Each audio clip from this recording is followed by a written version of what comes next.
Hola muchachos, ¿cómo están? Buenas noches. Buenas Bueno, noches, doctor. Buenas Dale, noches, doctor. a ver, prenden todas sus cámaras, por favor. Vamos a tomar lista.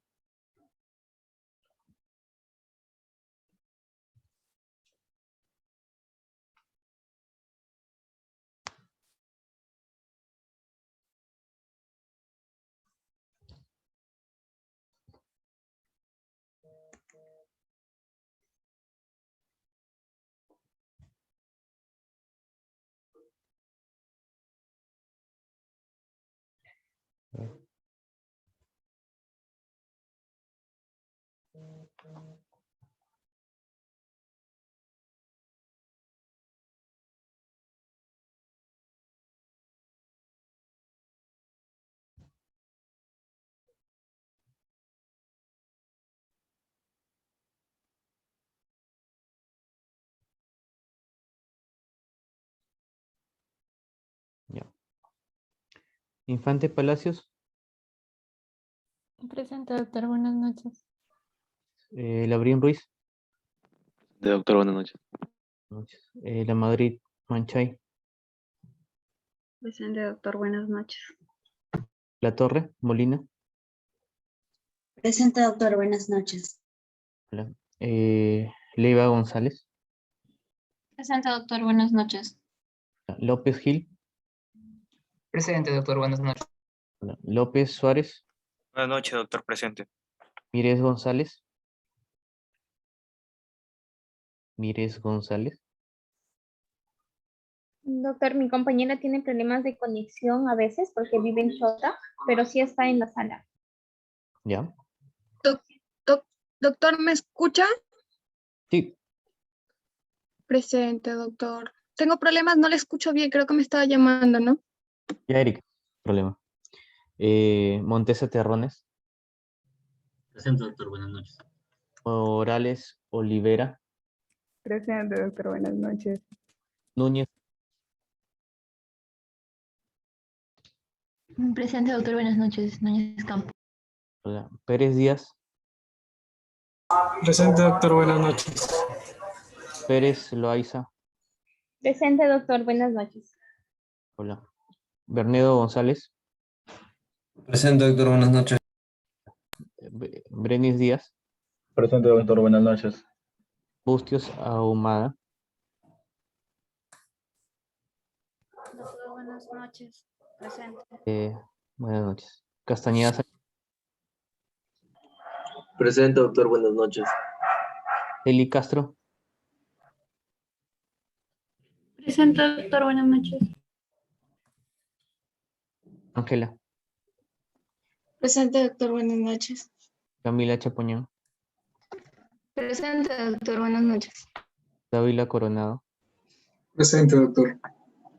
Yolante Cuadra, Presente, doctor. Escobar Milián, Presente, doctor. hola André. Estela Moreto, Doctor, mi compañera está en sala, esperando que la acepten. ya. Farro Salazar,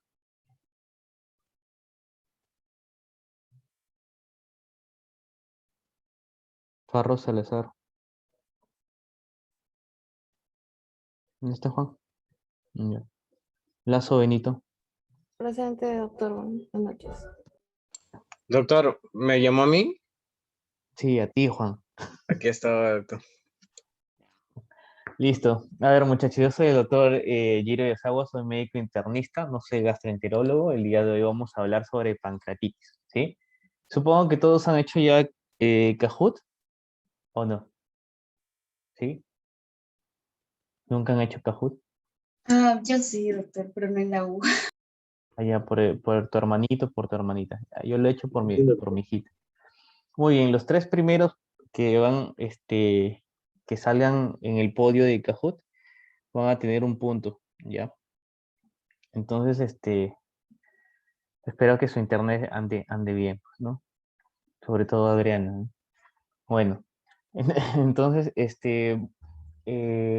ya pueden apagar las cámaras y también desactivar sus audios. Voy a a iniciar también la presentación de pancreatitis, ¿ya?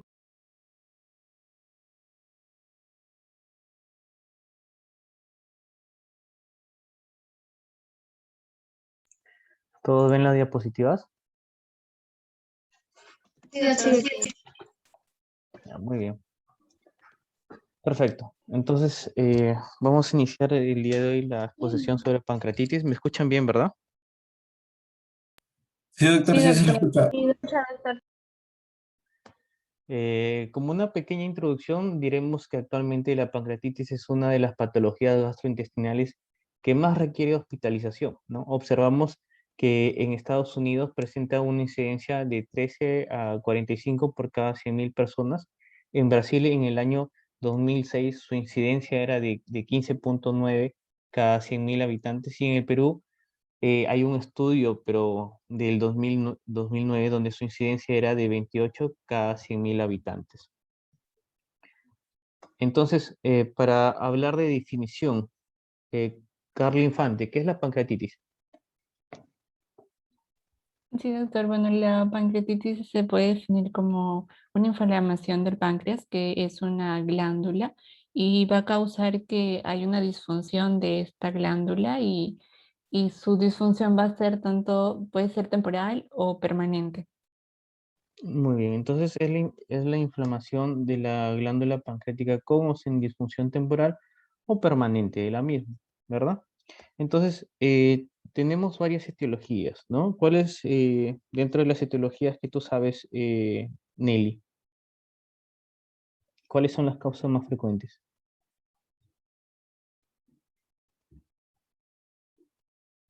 ¿La Madrid?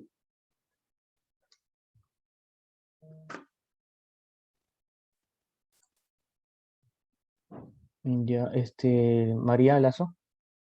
Doctor, las cosas más frecuentes son es la litisis biliar y la alcohólica. Ya, perfecto, muy bien.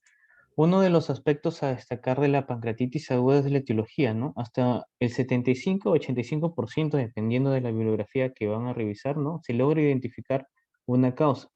La principal causa que ocasiona la pancreatitis aguda es la etiología biliar, ¿verdad? Esto ocurre entre el 35 y un 40% y va a ser ocasionada a través de la migración de litos de la vía biliar hacia el conducto pancreático. Además de que si el paciente tiene una disfunción del esfínter reoide, también puede contribuir en esta fisiopatología, ¿no? Esta obstrucción puede ocurrir tanto en el conducto biliar, en el conducto pancreático o en ambos, lo que ocasiona una obstrucción transitoria del conducto pancreático, produciendo un aumento de la presión intraductal, activando la tripsina y provocando daño pancreático. La segunda etiología en frecuencia es el alcohol. Esta va a suceder alrededor del 30%, y para que nosotros sospechemos de una pancreatitis alcohólica, tiene que hacer un consumo prolongado o tiene que haber un consumo prolongado de alcohol. Por lo menos, ¿cómo lo podríamos definir para que sea el consumo prolongado de alcohol, Francis? Disculpe, doctor, ¿cómo dijo? Por ejemplo, tenemos que la segunda etiología, ¿no? Ajá, es O alcoholismo, la sí, frecuencia es el alcohol, ¿no? Entonces, claro. para que nosotros sospechemos de una pancreatitis alcohólica, tiene que haber un consumo prolongado de alcohol, ¿no? ¿Cómo lo podemos definir? Tal vez que haya, que beba más de 5, más de 100 gramos diarios de alcohol, Mm, tal vez. O bebidas que tienen altos porcentajes de alcohol, que tal vez acabe, no sé, unas 3 o 4 en un día.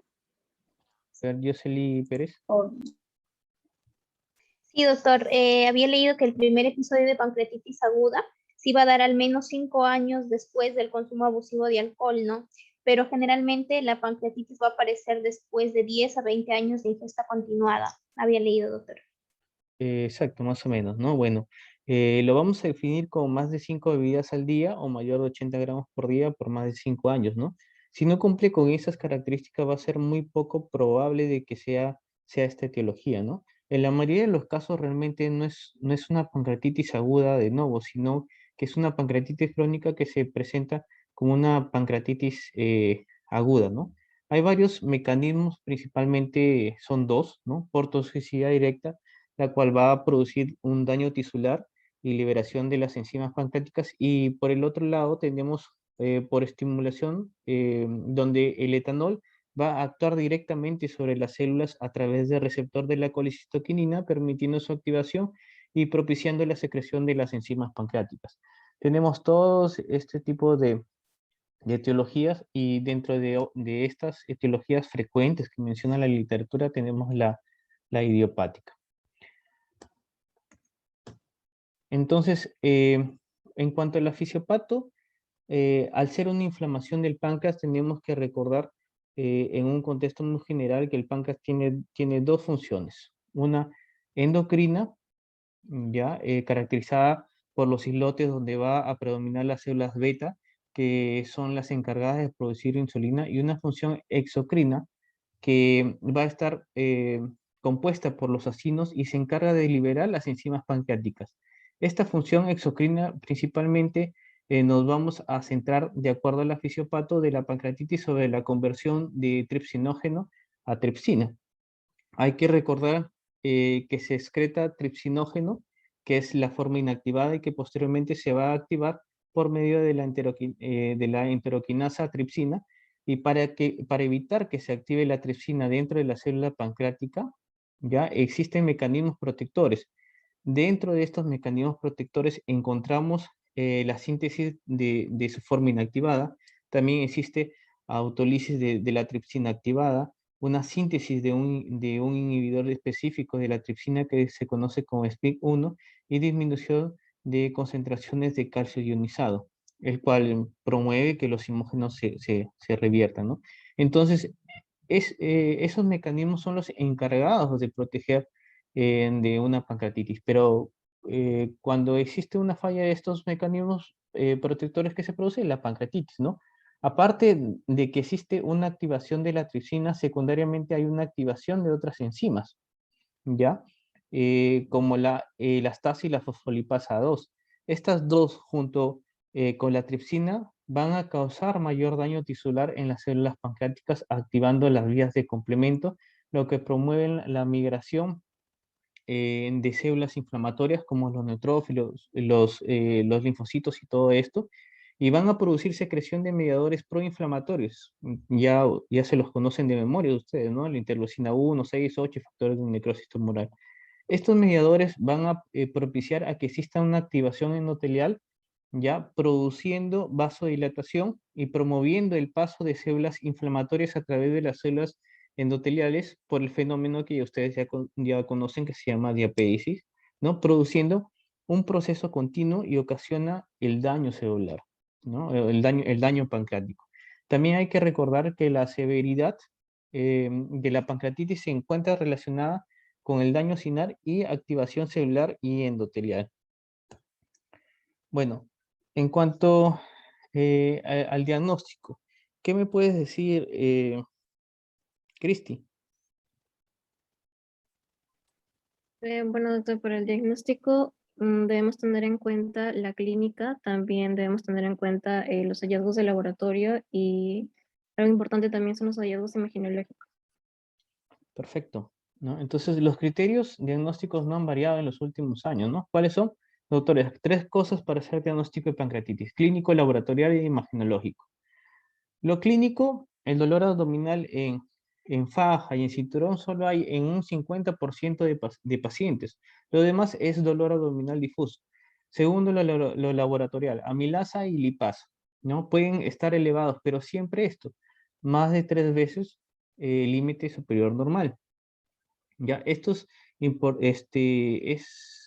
importante que ustedes lo sepan, porque para el diagnóstico de pancreatitis no te van a poner un valor en específico, porque cada laboratorio a veces tiene un valor de parámetro diferente. Es por eso que te ponen 3 veces por encima del límite superior normal. Doctores, para hacer un diagnóstico de pancreatitis necesito 2 de estos tres criterios. Por lo consiguiente, hacer una tomografía o una resonancia no es mandatorio al inicio de una pancreatitis, ¿no? Ustedes pueden diagnosticar solamente con lo clínico y con lo laboratorial, pero pueden pedirle una ecografía. Por ejemplo, Alonso Labrín, ¿puedes pedirle una ecografía?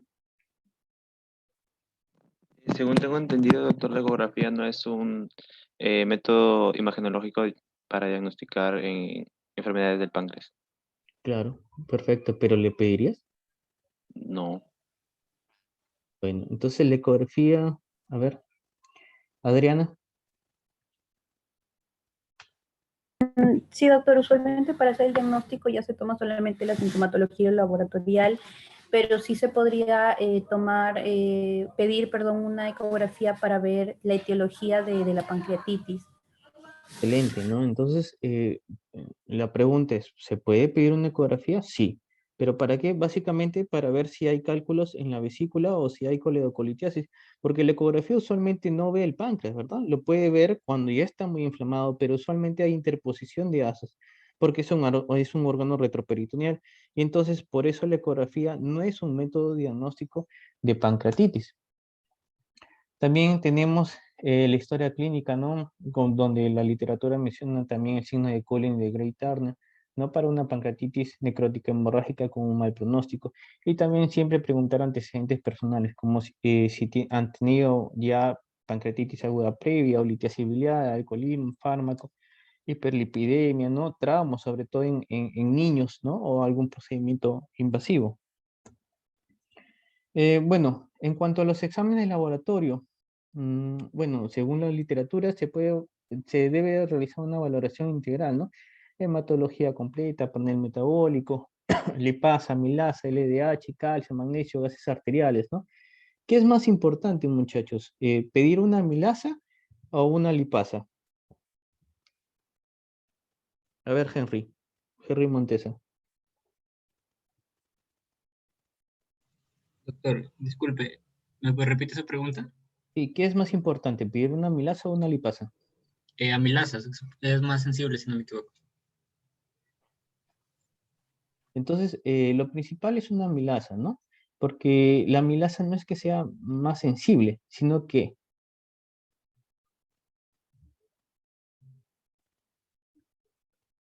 es mucho más rentable, más barata, ¿no? Por eso le vas a pedir una amilasa, ¿no? Tienen que tener en cuenta las horas también de elevación, ¿no? ¿Por qué? Porque en realidad la que es más específica es la lipasa, ¿verdad? Entonces dirían todos, entonces si es más específica pediríamos lipasa. No, doctores, la amilasa y la lipasa se elevan a las 4 y 6 horas de inicio de dolor, ¿no? El pico de la amilasa es a las 48 horas, pero a las 72 horas se cae y puede volverse incluso normal. En cambio, la lipasa toma su pico a las 48 horas y se mantiene hasta 7 a 14 días después, ¿no? Es por eso que la lipasa podría ser utilizada en dolores que son mucho más prolongados y suele ser más sensible y específico, pero lo primero que se pide generalmente es amilasa porque es mucho más barata y es más fácil de encontrar, ¿no? Sobre todo si está en un lugar más alejado de la ciudad. Bueno, se pueden usar diferentes sistemas de puntuación, Marshall, SOFA, MODS, para definir el fallo de un órgano, ¿no? También del fallo de un órgano, el aparato, el sistema, ¿no? El más utilizado es el Marshall. Para simplificarlo, se aconseja centrarse en los 3 órganos más importantes y vamos a definir el fallo orgánico, ¿no? Según el órgano evaluado cuando esté presente la puntuación de 2 o más, ¿no? En el sistema de Marshall que acá le menciono, ¿no? No olvidarse que se denomina fallo orgánico persistente cuando la duración de la insuficiencia de uno o más sistemas superan las 48 horas y transitorias cuando es menor de las 48 horas.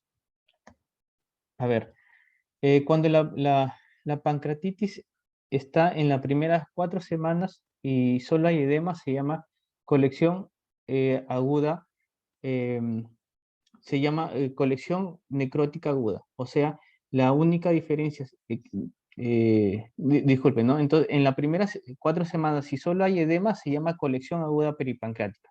Si hay necrosis y está en las primeras 4 semanas, se llamará colección necrótica aguda. O sea, la única diferencia, si está dentro de las primeras 4 semanas, es si hay o no necrosis. Pero, ¿qué pasa si tienes una fase tardía? Si ves lesiones más allá de las 4 semanas, recién acá se llama pseudoquiste pancreático. Por favor, el pseudoquiste pancreático no tiene necrosis, porque es parte solamente de lo edematoso, ¿no? Y cuando tiene necrosis se llama necrosis pancreática encapsulada. Eso es lo que se utiliza actualmente como clasificación. La pancreatitis antes se clasificaba en dos, en leves y graves, ¿no? Ahora la clasificación es en 3 grupos. Se llama leve cuando no existe falla de órgano y cuando no hay complicaciones locales y sistémicas. Se llamará moderadamente grave cuando el fallo de órgano es transitorio. ¿Qué significa un fallo de órgano transitorio? Lo que ya les mencioné anteriormente, es decir, que no dura más de 48 horas o puede ser que tengas una complicación local o sistémica. ¿Y cuándo se llamará grave? Cuando esta falla de órgano es persistente, es decir, se prolonga más de 48 horas y cuando de todas maneras tienes una necrosis pancreática, ¿no? Entonces, esta es la nueva, bueno, no es nueva, ¿no? Esta es la clasificación de la pancreatitis aguda, ¿no? ¿Y cuándo llamamos potencialmente grave? ¿No? Se llamará cuando tenemos signos de alarma. ¿Y cuáles son esos signos de alarma? Es lo que vamos a ver ahora, ¿no? Miren, hay criterios clínicos que pueden decirnos que tiene signos de alarma. Por ejemplo, un factor clínico o de riesgo es esto, la obesidad, ¿no? Doctores, si usted tiene un paciente con pancreatitis y es obeso, la probabilidad que haga severidad es mayor que otra persona. Eso es típico, ¿no? Obviamente que mientras más adulto sea, ¿no? Tiene más riesgo de severidad, ¿ya? Esos son los dos más importantes criterios clínicos. Dentro de los analíticos van a ver esto, la proteína C reactiva, ¿no? La PCR es otro marcador que se utiliza como predictor de severidad. Es decir, cuando ustedes tienen una PCR más de 150, en las primeras 48 horas la probabilidad que el paciente haga una pancreatitis severa existe. Existe además los criterios radiológicos en donde vamos a observar el índice tomográfico de severidad, que se los voy a mostrar también en un momento. Y bueno, existen las escalas pronósticas, ¿no? El Apache, el Ransom, el VISAP, que es la que más utilizamos actualmente, el VISAP, ¿no? Doctores, a ver, en cuanto a las predicciones de severidad, los predictores de severidad, doctores, aprenderse los criterios de Ransom, por favor, es algo que ustedes deben tenerlo ya en la mente, ¿no? ¿Por qué? Porque siempre es una pregunta de examen. ¿Para qué sirve el Ransom? ¿Para qué sirve el Apache? ¿Para qué sirve el VISAP? Los tres son criterios de severidad, son predictores de severidad. Cuando tienen un Ransom más de 3, la probabilidad de que tengan una pancreatitis severa es alta, ¿ya? Eso significa predictor de severidad. Puede haber un paciente que tenga Ransom 4, que tenga 80 años, 20.000 leucocitos, la glucosa en 300, el LDH en 550 y su TGO normal tenga Ransom 4, pero que evolucione simplemente como leve. Eso es un predictor de severidad. Así como que pueden encontrar un paciente de 90 años y todo lo demás normal, tiene un Ransom 1, pero puede evolucionar a severo simplemente por la edad, ¿no? Otra cosa, no pataleen con esto, ¿no? AST es TGO y ALT es TGP. Siempre caen con eso, ¿no? Eso le cambian y están sufriendo en el examen. El Apache, doctores, no se lo aprendan, ¿no? De memoria no pierdan, no eliminen información necesaria. Esto es imposible de aprendérselo así nada más. En los hospitales usamos plantillas, ¿no? O ahora con la tecnología se puede sacar calculadoras digitales, ¿no? Esto, lo único que deben de saber es que un Apache más de 8 es un predictor de severidad. Hace unos años se creó el Apache O, ¿no? Que básicamente es agregarse obesidad al Apache y cuando salía más de 6 puntos mostraba que tenía mayor rendimiento diagnóstico. Esto no es nuevo, es antiguo, solo le estoy contando un detalle anecdótico, ¿no? Lo que le estoy contando es que actualmente el Apache O no está estandarizado como uso, solo le menciono que O de obesidad es un factor muy importante. Bueno, esto sí apréndanse, doctores, realmente el VISAT fue creado como predictor de mortalidad. Cuando el VISAT es más de 2 puntos, es un predictor bueno de mortalidad y actualmente se utiliza como un predictor de severidad importante. Utilice el boom, ¿no? Si no tienes boom, se saca con urea, ¿verdad? ¿No? ¿Cómo se saca el boom, Jocelyn?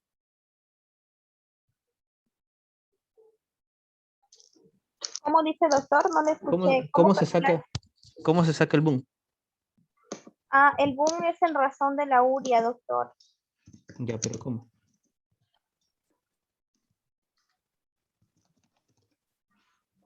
Bueno. Doctor, ¿sería la urea entre, pues, 2,14? Ya. Medalit de Madrid. Yo tenía entendido que el boom era la urea por 2.14. El boom es igual urea por 2.14. No, es una fórmula muy larga, muy difícil, ¿no? Pero eso es todo, ¿no? El deterioro ambiental se utiliza el glaudo simplemente eso, ¿no? Después, el CIRS, doctores, el CIRS sí es importante. Una definición de CIRS es que tenga dos o más de estos criterios, una edad también más de 60 años y efusión pleural. Actualmente, esto es una forma muy fácil de hacer una predicción de severidad en los pacientes, el BISAP. Es por eso que es lo que actualmente más utilizamos. Una pregunta de examen frecuente es preguntarle el Baltasar, ¿no? ¿No es cierto? ¿No? El Baltasar está dentro de esto, ¿no? Que se llama índice tomográfico de severidad. Baltasar es esta primera parte de acá. Esta primera parte de acá, ¿no? Por favor, tiene que aprendérselo también. El A es un páncreas normal, el B es un páncreas edematoso, el C cuando ya hay cambios extrapancreáticos, inflamación de la grasa peripancreática, D cuando ya hay una colección, Y cuando hay más de 2 colecciones. Pero realmente lo que da más sensibilidad y especificidad es tomar en consideración este Baltasar ya junto con necrosis, y esto se llama índice tomográfico de severidad. Doctores, ¿cuándo se toma la tomografía? ¿No? ¿A qué hora? Por ejemplo, Henry Montesa. Sí, doctor, la tomografía se toma a las 48 horas, si no me equivoco. Muy bien, ¿y por qué se toma la tomografía después de 48 horas? Si no me equivoco, porque había un riesgo de que aparezca necrosis, porque a partir de las 48 horas ya se ve mucho más marcada la necrosis. Excelente, ¿no? Simplemente porque la necrosis aparece después de 48 horas. Si tú le tomas antes de las 48 horas, a lo mucho le vas a encontrar edema y nada más, ¿no? Entonces, Erika, cuéntame, ¿cuál sería tu respuesta acá? Doctor, a ver.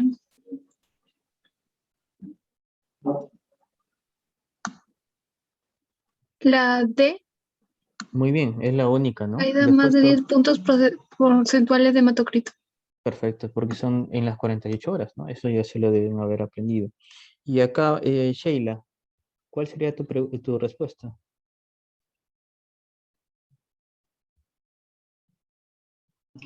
Sí, doctor. La C, hilo paralítico.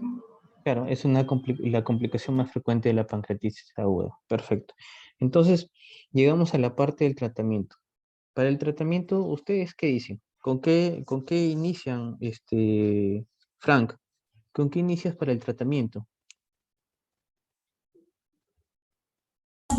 Con reanimación de líquidos, doctor.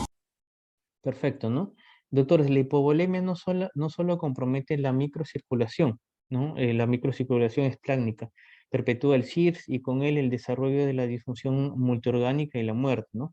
Es por esto que el primer objetivo ante un paciente con pancreatitis aguda será la represión adecuada de volumen y la adecuada y temprana de volumen, ¿no? Doctores, la fluidoterapia es lo más importante y es el pilar fundamental del manejo de la pancreatitis. Usualmente, esta es la dosis, ¿no? De 250 a 500 mililitros por hora. Pero tengan cuidado. Si ustedes multiplican, por ejemplo, 500 por 24, ¿cuánto es? Más o menos. 12 litros, ¿no? Aproximadamente, ¿no? Darle 12 litros a un paciente adulto mayor con problema pulmonar es demasiado, ¿no? Por eso se debe individualizar al paciente teniendo en cuenta la parte de sus comorbilidades. Doctores, no olvidar esto. El objetivo de la hidratación agresiva debe ser disminuir el nitrógeno ureico en sangre. con una recomendación fuerte y una evidencia de calidad moderada, ¿no? Entonces, para la evaluación de reemplazo adecuado de líquidos, ¿qué tengo que valorar? Yo, Carol Núñez. Podría ser el estado de hidratación del paciente. Ya. Víctor Bernedo.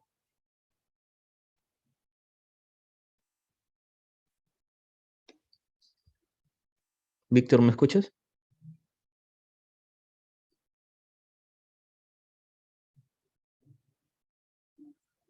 A ver, Ángela. Ya, bueno, primero teníamos que ver los signos vitales, su frecuencia cardíaca, la presión arterial, luego teníamos que ver la producción de orina.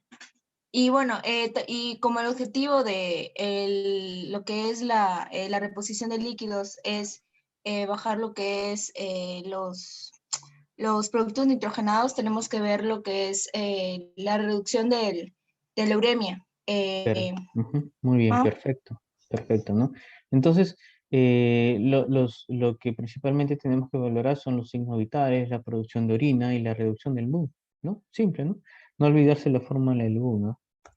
Bueno, no existe una pauta en cuanto al tratamiento del manejo de dolor, ¿no? No hay una pauta analgésica de elección basada en la evidencia y se puede utilizar todo el rango de analgésicos, o sea, los fármacos deben elegirse en función de la intensidad del dolor, desde analgésicos no opiáceos hasta los opiáceos con una evidencia 1B.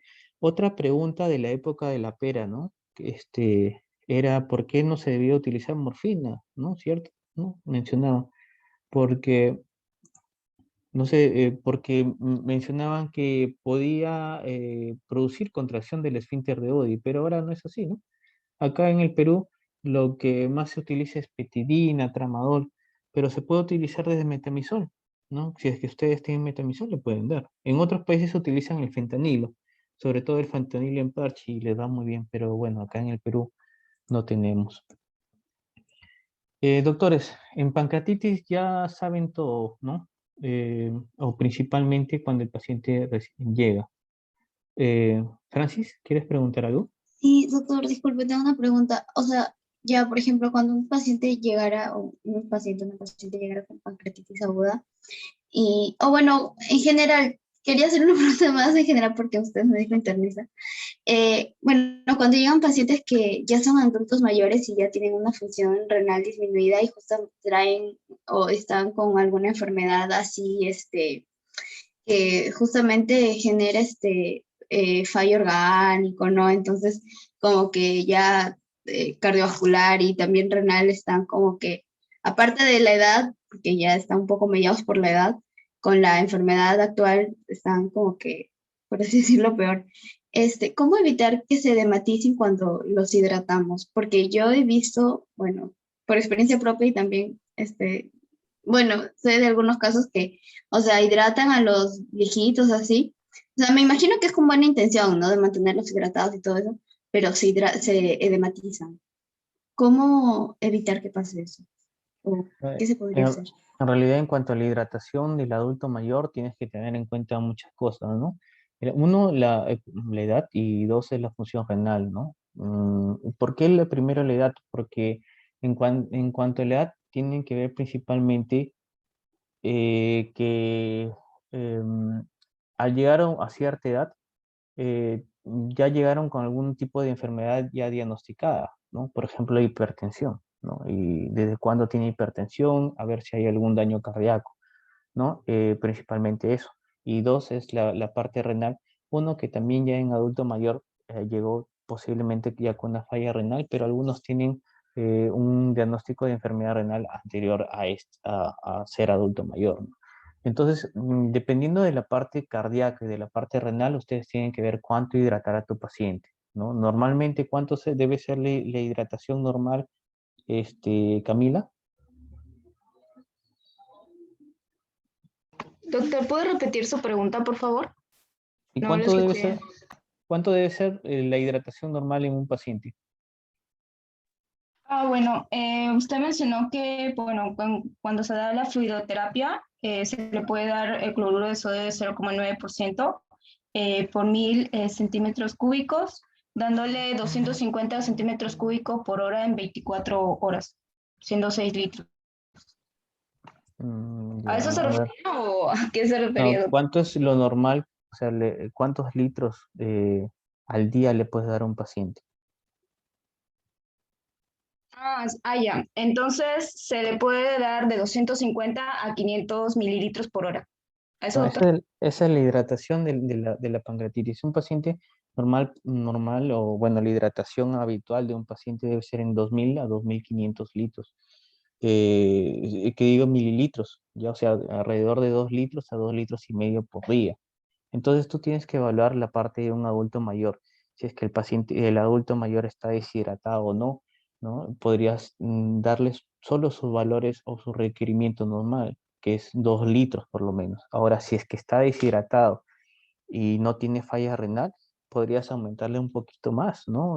Dependiendo cómo está orinando el paciente, a 3 litros o máximo 4 litros, pero es dependiendo cómo ve a tu paciente, ¿no? Eso es lo que menciona la guía también, ¿no? Se tiene que valorar al paciente. Ahora, si tu paciente ya tiene falla renal, estadio 5, no orina y está en diálisis, hidrátalo nada más, ¿no? Puedes hidratarlo, ¿no? Lo que tú desees, el paciente igual va a ir a diálisis y se conversa con el nefrólogo, ¿no? Lo principal, como se menciona en la guía, que la hidratación es el pilar fundamental para la parte de la pancreatitis y así evitamos muchas cosas, sobre todo el CIRS. ¿Está bien tu pregunta? ¿Te la contesté o alguna otra pregunta más? No, está bien, doctor, ya lo comprendí mejor, gracias. Entonces, doctores, en pancreatitis ya saben, todo paciente con NPO, ¿sí? ¿Cuándo deben empezar la dieta? Uno, cuando no hay dolor abdominal y cuando tenga fluidos hidroaéreos presentes, ¿no? Eso puede pasar en las 24, 48, 72 horas, depende del paciente, ¿no? ¿Qué pasa si un paciente tiene 7, 8, 9, 10 días y aún presenta dolor abdominal y ausencia de ruidos hidroaéreos? ¿No? ¿Qué tienen que colocarle? Una sonda nasoyunal. Acá en el Perú se usa de preferencia la sonda nasoyunal, ¿no? Pero en realidad no hay ninguna diferencia entre usar sonda nasogástrica y sonda nasoyunal. Ese es también el otro consenso, ¿no? Hasta ahora. Que usemos realmente una sonda nasoyunal porque casi históricamente se ha hecho para bypassear el esfínter de Oddi y hacer reposo al páncreas, pero realmente los estudios mencionaron que la sonda nasogástrica y la sonda nasoyunal, fundamentalmente ambas son iguales. Bueno, no olvidar los signos de no tolerancia, que son el aumento de dolor abdominal, vómitos a pesar de alimentación con sonda nasogástrica, distensión abdominal y deposiciones líquidas, ¿no? ¿Por qué siempre preferimos nutrición enteral? A ver, Víctor, tú que estuviste hablando y no te escuché. ¿Por qué siempre preferimos nutrición enteral en un paciente con pancreatitis? Doctor, para evitarla... ¿Ya me escucha, doctor? Sí. Lo siento, tuve problemas con el internet. Ya evitamos la alimentación normal y preferimos la alimentación parenteral para evitar la función del páncreas, para que disminuya la producción de enzimas y así disminuir los síntomas. No. O sea, ¿por qué preferimos la nutrición enteral que la parenteral? Porque mantiene la barrera intestinal, ¿se refiere a eso? Sí, ¿no? Porque mantiene la barrera intestinal y previene la La translocación translocación bacteriana. bacteriana. Pensé, ¿por qué preferíamos también la nutrición? Me confundí al entender la pregunta. ¿Y cuándo nutrición parenteral? ¿Cuándo se da? Cuando los pacientes no toleran la alimentación por vía oral, también cuando el paciente tenga dolor,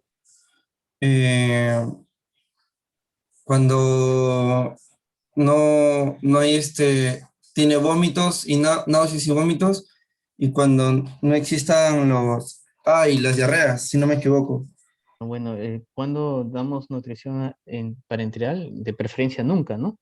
Pero bueno, existen criterios, como dice Víctor, ¿no? Solo si pacientes no toleran la alimentación enteral o no se alcanza la tasa objetivo de alimentación integral en un plazo de 48 a 72 horas, pero después, la referencia no se debe utilizar, ¿no?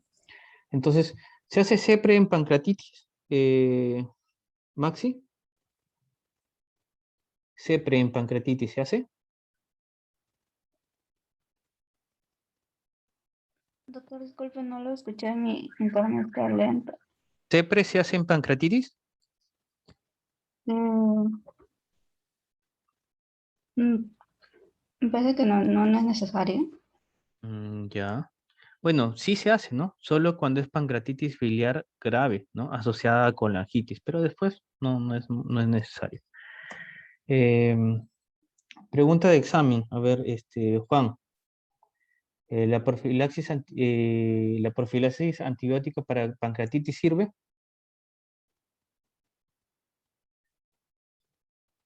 Juan Farro. Doctor. ¿La profilaxis antibiótica para pancreatitis sirve? No, doctor. En caso de que sea como profilaxis, antibiótico, una pancreatitis, no, doctor. Perfecto. No sirve, ¿no? Solo se da tratamiento cuando hay infección extrapancreática o necrosis pancreática infectada. ¿La necrosis pancreática fundamentalmente se debe tratar? Bueno, sí, ¿no? Pero si la necrosis pancreática se encuentra infectada, ¿ya? Solo se da tratamiento antibiótico en necrosis pancreática infectada, no olvidar. ¿Y cuándo pienso en necrosis pancreática infectada? Cuando hay necrosis pancreática y los pacientes empeoran o no mejoran después de 7 a 10 días, ¿no? Se debe realizar una punción, aspiración con aguja fina, guiada por tomografía y cultivo, o en todo caso, antibiótico ahí empírico, pero tiene una baja calidad de evidencia, ¿no? ¿Y qué antibióticos principalmente, María? María Lazo. Doctor, Hola, María. sí, doctor, ¿me escucha? Sí, te escucho. Es que justo estoy ladrando mis perros, disculpe. ¿A qué antibióticos le das en una pancreatitis, una necrosis pancreática infectada? Doctor, el carbapenem, como usted. Claro. Carbapenémicos principalmente, ¿no? Pero podemos utilizar también quinolona o también metronidazol, ¿no? Bueno, la presencia de pseudoquistes asintomáticos y necrosis pancreática o extrapancreática no justifica la intervención quirúrgica, ya saben, ¿no? La literatura menciona en la guía que es una recomendación fuerte y una calidad de evidencia moderada, ¿no? Y bueno, muchachos, entonces, el manejo tiene que ser conservador siempre en una pancreatitis, excepto cuando hay una necrosis pancreática infectada, ¿no? Después todo el tratamiento debe ser conservador y pueden ustedes manejar su pancreatitis si es leve o moderada en un centro de salud. Si ya fuera grave, si tienen que referirlo al hospital, ¿no? Perfecto, muchachos. Bueno, hemos terminado la parte de la exposición de pancreatitis. ¿Alguna pregunta que tengan? Enciendan toda su cámara, por favor.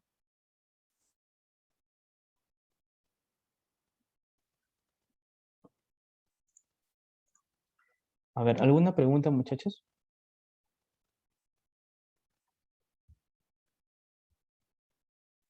¿Ninguna? Doctor, yo sí tengo una pregunta. Bien, usted nos mencionó de que cuando hay necrosis, ¿se me escucha? O pancreatitis grave, no se debería dar antibiótico-terapia, a menos de que se haya sobreinfectado, ¿no? Pero, por ejemplo, decía que se podría dar imipenem y meropenem durante 7 días cuando hay necrosis de más del 30% de la glándula. Y si esta se asocia a una infección fúngica, se podría dar fluconazol. En este caso, debido a que estaríamos dando esos carbapenémicos porque ya hay necrosis o se hace para prevenir, entre comillas, que siga avanzando más. Lo que sucede es que la guía te menciona esa necrosis pancreática más del 30%, iniciar tratamiento antibiótico con carbapenem, como mencionándolo así, como dar tratamiento antibiótico no específico a una posible infección, pero te pone como una recomendación débil, no te la pone como una recomendación fuerte. Entonces tú tienes que evidenciar que sea infectada principalmente, ¿no? Y ahora, la parte fúngica, ¿cuándo tú, por ejemplo, Frank, cuándo pensarías tú que tu paciente tiene una infección fúngica? Podría ser cuando es un paciente inmunodeprimido. ¿Qué más?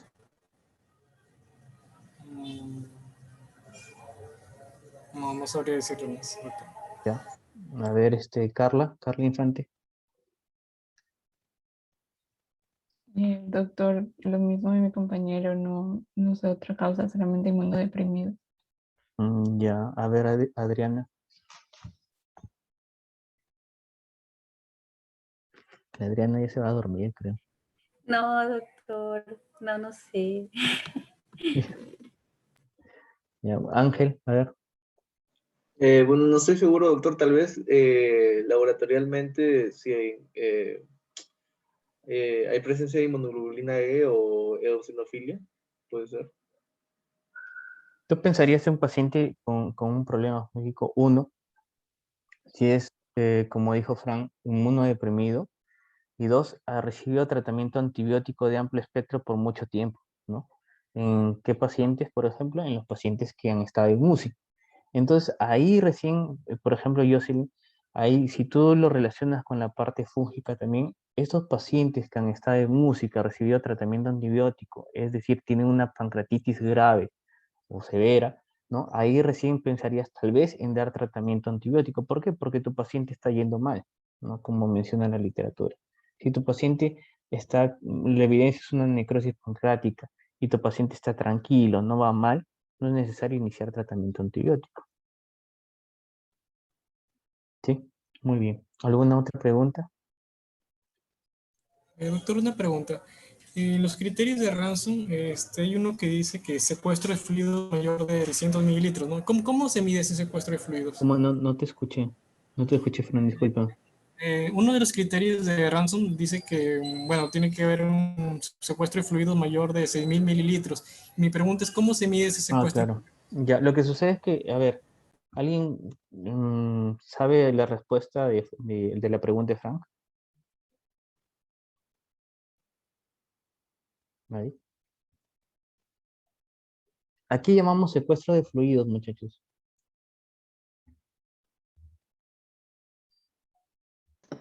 A un tercer espacio, doctor, puede ser.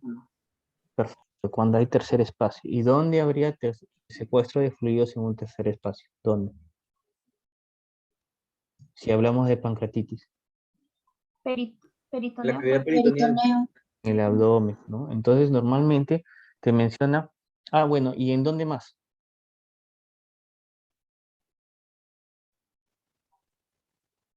Pulmonar, cardíaco. En el pulmón, en el corazón. Principalmente pancreatitis es abdominal y pulmonar, ¿no? ¿Cómo se ve cuánto de más o menos litros, si es que no le estás haciendo una paracentesis o no estás haciendo una toracocentesis, lo ves con la ecografía. La ecografía te va a decir más o menos cuántos litros tiene el abdomen, ¿no?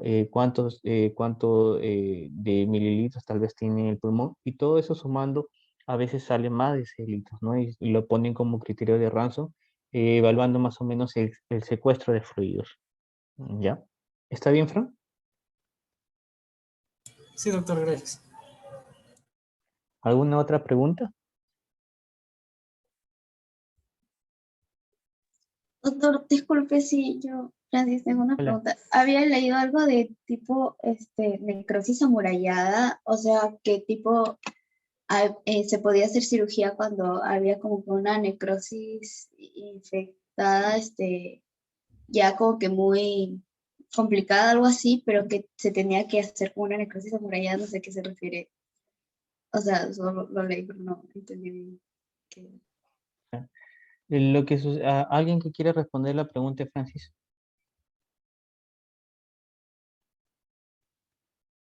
Doctor, esa necrosis que dice Francis no es la necrosis tabicada. Claro, lo que dice Francis es lo que algunas literaturas mencionan como necrosis tabicada, es la necrosis amurallada, ¿no? Algunos le toman así como un sinónimo, ¿no? En realidad, el tratamiento es puede ser tratamiento quirúrgico para este tipo de necrosis porque es muy difícil. Algunas se tienden a infectar y es muy difícil que el antibiótico haga mucho efecto ahí, ¿no? Entonces, ¿por qué? Porque hay tabicaciones, ¿no? Entonces, al tener ya muy difícil tratamiento antibiótico, es necesario tratamiento quirúrgico. ¿Sí? Muy bien, muchachos, ¿no? ¿Alguna otra pregunta? Doctor, sí, otra pregunta.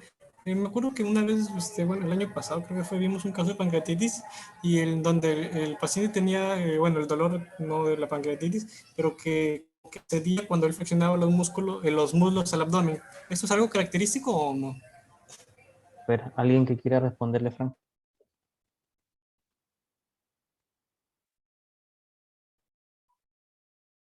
¿Alguien que quiera responderle a Frank? Nadie. Esa es la posición antálgica, Frank, ¿no? Principalmente, que menciona justo la literatura. No en todo va a suceder, ¿no? La posición antálgica que, bueno, la literatura menciona principalmente que el paciente se siente y se ponga hacia adelante y le va a calmar el dolor de la pancreatitis, ¿no? Es algo característico de esta pancreatitis, ¿no? Es lo que tú vas a ver en cuanto a la parte de semiología, ¿no? Cuando rotes en el hospital. Ahora, como les mencioné, la parte del dolor abdominal en pancreatitis no siempre es a nivel de epigastrio que se va en faja, ¿no? En forma de cinturón, no es así. La gran mayoría de pacientes te van a mencionar un dolor abdominal difuso, ¿no? Muy difícil, ¿no? Alrededor del 50 o menos de por ciento de pacientes te va a presentar la sintomatología que te dice o la semiología que te dice tu libro. Listo, muchachos, vamos a ver el Kahoot. A ver.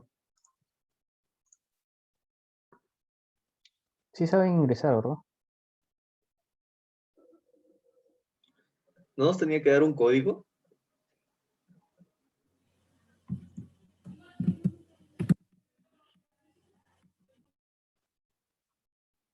A ver.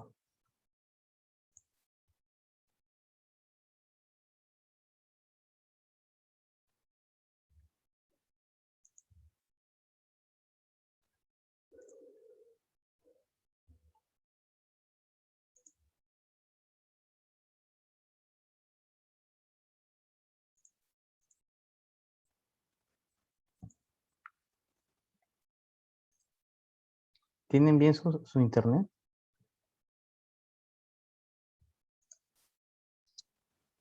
Por hoy Un sí. poco lento. Feliz ¿Sí? Por hoy, al menos.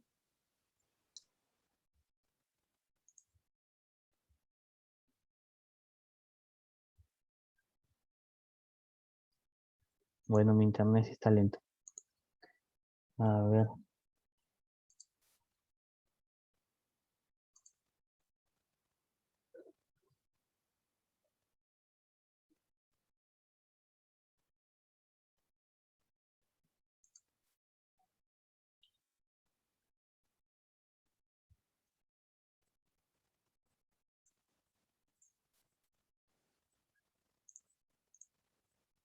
Dime.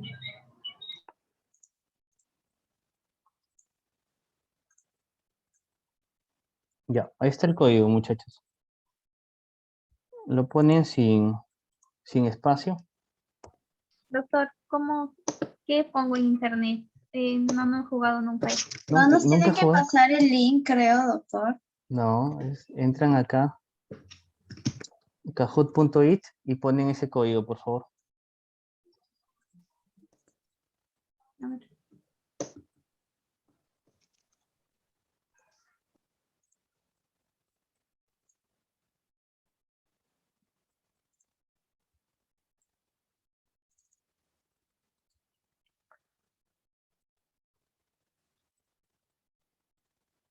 A ver, está Juan, Carlos y Medallín. ¿Sí pudieron entrar? Sí, Yo todavía, doctor. Internet no está lento.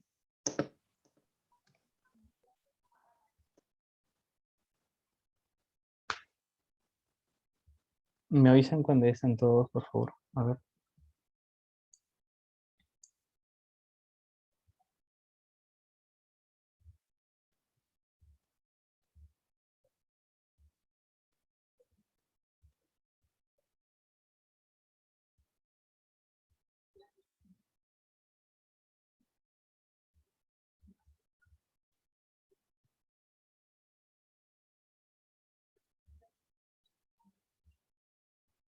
¿Cuántos debemos ser? 26 creo, ¿no? Con todo está 27, doctor. Bueno, a mí Ah, todavía no, pues ya no. Ya no. A ver, llevamos 24. Doctor, por acá en el aula solo hay 26, o sea, parece que ha afectado a alguien. O tal vez, no sé, alguien salió por un momento por el internet, no sé. En el Zoom veo a 26 personas. Sí, ¿no? 26. Deberíamos ser 27. Bueno, acá en el Cajut somos 23. ¿Alguien más que falte? ¿Pudieron ingresar todos? Yo, doctor, lo siento. Está cargando todavía mi internet. Ya.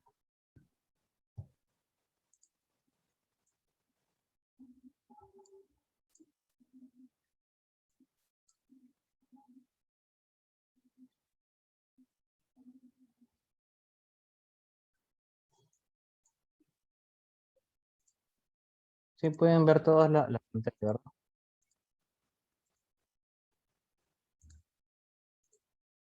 Sí, doctor.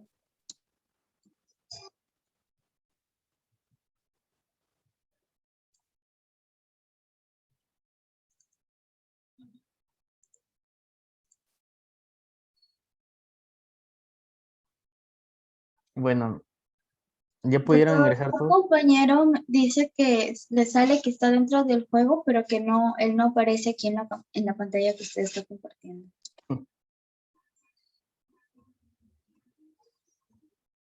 El problema es con qué nombre entró. He entrado con mi nombre, doctor Henry, pero me sale, ves tu nombre en la pantalla y estás dentro del juego, pero no aparezco aquí en la pantalla que se está proyectando. A ver, Henry, sale y vuelve a entrar. Mi caso es el mismo, doctor. A ver, Frank, de nuevo, a ver, trata de hacer. El mío también. Yo no puse Ángel con tilde, pero Ángel con tilde. Pero se han salido y sí aparecen, ¿no?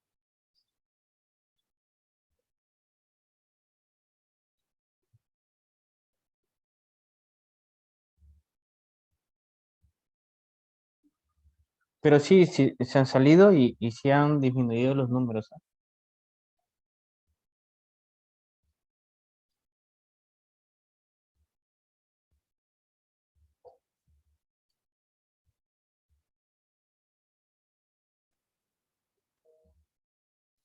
Sí está fácil, doctor, porque ojalá. ¿Cómo? Debe estar fácil el cuestionario. Ah, sí.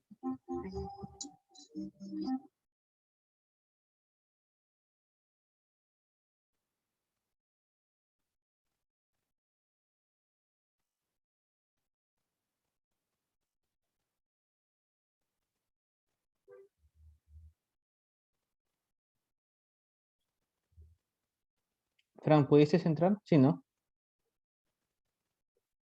Sí, doctor.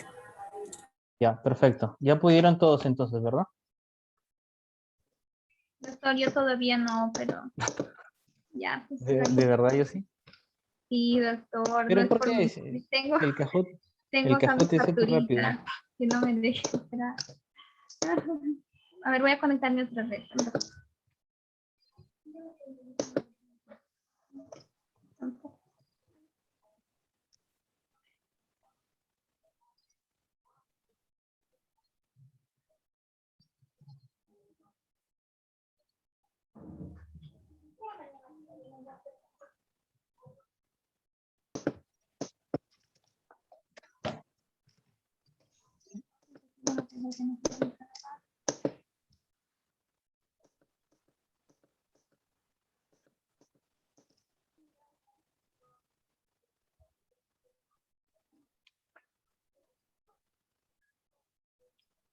Ya, ¿empezamos? O yo si puedes entrar desde tu celu, tal vez.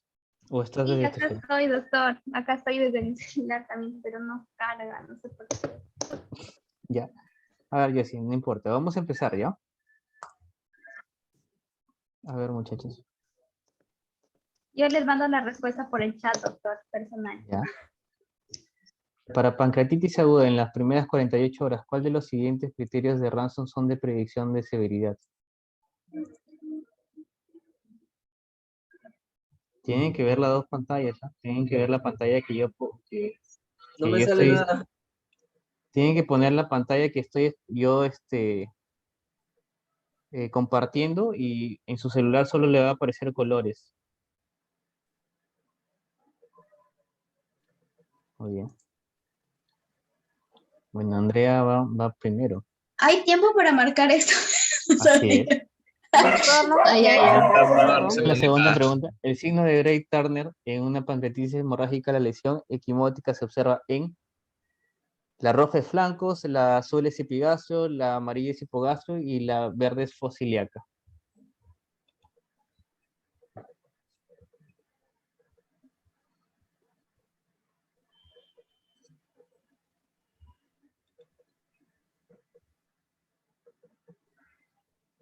Perfecto.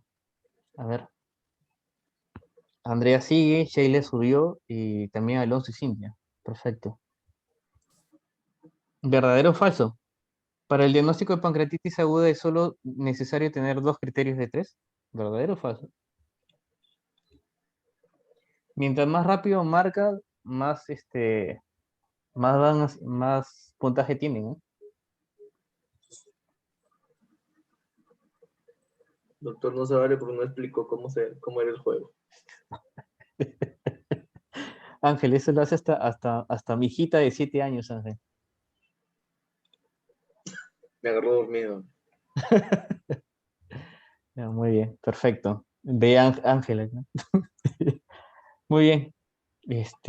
Mira, Sheila va con 3 y Andrea sigue primera. Doctor, disculpe, lo mío se quedó congelado, ¿lo puedo volver a cargar? ¿Y me sale No, igual o no? no, Ay, no se no. puede. ¿Y ahora qué hago?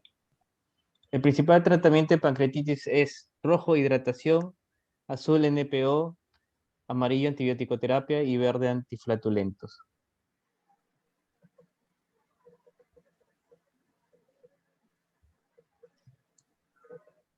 Perfecto. Oh, Andrea bajó, ¿no? Sheila va primera, Medalit segunda y Alonso tercero. Doctor, nunca aparezco y respondo bien. El manejo tiene que ser conservador, excepto en necrosis pancreática infectada. ¿Verdadero o falso?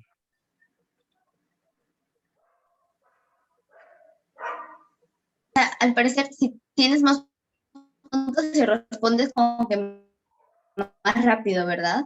Así es. Mientras más rápido respondas, vas más arriba, algo así. Sí, más puntaje tiene. Ah,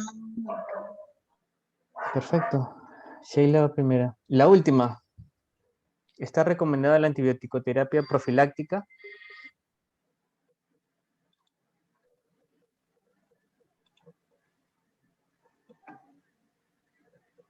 Así que es el examen de unidad, doctor. Ya. sí, doctor, por favor. Perfecto. A ver, entonces ya llegamos al podio. Terminó. Alonso es tercero. El segundo es Medalit. Y el primero está Sheila. Sí, no se graduó Maxi. Entonces, los 3 primeros van a tener un puntaje más en la parte de la clase, muchachos. Perfecto. Muy bien. ¿No se pueden ver los demás para ver en qué quedan? Último, este es Ángela, Ángel, último. Además, te sacó el juego. Seguro yo voy a salir último, doctor. Qué vergüenza. No, muchachos, no. De todas maneras, todos tienen buena nota porque todos han participado, solo que los 3 primeros van a tener en vez de un puntito más, ¿no? Para diferenciarlos, ¿no? Pero en realidad, si ustedes se dan cuenta, las preguntas que se les realiza son fáciles, ¿no? Entonces, así va a ser su examen. No con la parte del Kahoot, pero sí van a ser preguntas tal vez similares, ¿no? No les voy a poner verdadero y falso porque va contra de la universidad, pero sí les voy a poner preguntas o respuestas que a veces no tienen sentido y ya saben cuál marcar, ¿no? Entonces, ¿alguna pregunta, muchachos? ¿Todo bien con la clase del día de hoy? Sí, doctor, todo bien. Sí, doctor. Me importa Doctor, todo. a mí me ha quedado una duda. Bueno, en relación de la pancreatitis aguda con lo que es el cáncer de páncreas, ¿no? O sea, por ejemplo, tenemos un paciente de que es fumador crónico, es alcohólico crónico, tiene antecedentes, su padre ha fallecido por cáncer de páncreas y actualmente pues viene con las molestias, ¿no? De la pancreatitis con el dolor abdominal, la ictericia, la epigastralgia. ¿Qué es lo que debemos sospechar primero, doctor? O sea, ya si sacamos la milasemia, lipasemia, ya nos va a salir, por ejemplo, elevada, ¿no? Eso nos haría pensar en pancreatitis aguda. Pero por el antecedente genético del cáncer de páncreas, ¿podríamos como que pensar que también puede tener un cáncer de páncreas o no, doctor? Solo un familiar. Lo que sucede es que el cáncer de páncreas, bueno, en la parte genética no significa que en realidad no es que sea tanta carga genética la parte del cáncer de páncreas, ¿no? Entonces, lo segundo es que si es que por el primer momento tú tienes toda la sintomatología de cáncer, que digo, de pancreatitis, vas a tratar primero la sintomatología de pancreatitis, porque no vas a esperar hasta diagnosticar cáncer de páncreas para tratar la parte de la pancreatitis, ¿no? Entonces, primero pancreatitis y después buscar la causa que esté produciendo todos esos síntomas en el paciente, ¿no? Si es que la causa llegara a ser cáncer de páncreas, bueno, se tratará, pero primero has tenido que tratar ya el tema de la sintomatología que posiblemente sea un comienzo pancreatitis, ¿no? No lo descarto. Gracias, doctor. Mire, No lo doctor, descartes. ahorita no me carga. Gracias. No se descarta. Muy bien, entonces, bueno, no sé, ¿alguna otra pregunta?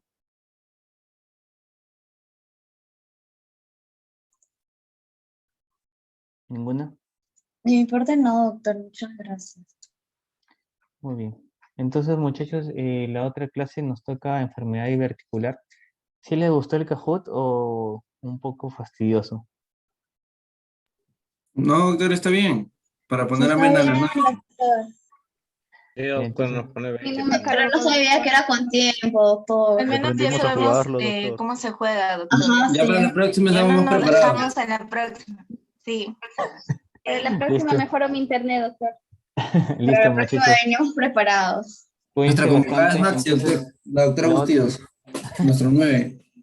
listo, muchachos. Entonces, la otra clase nos toca enfermedad diverticular. Vamos a tratar de que sea lo mismo, ¿no? Con las preguntas a veces fijas del examen. Y ya empezar a ver si es que conversamos algo sobre tratamiento también, ya, porque ustedes, bueno, mi grupo sí saben la parte de tratar pancreatitis por la parte práctica, pero no sé si ustedes también le habrán hecho en la parte práctica cómo tratar pancreatitis, cuál es su tratamiento, o no. Todavía no hemos visto caso de pancreatitis en mi grupo, doctor. ¿Y van a tener?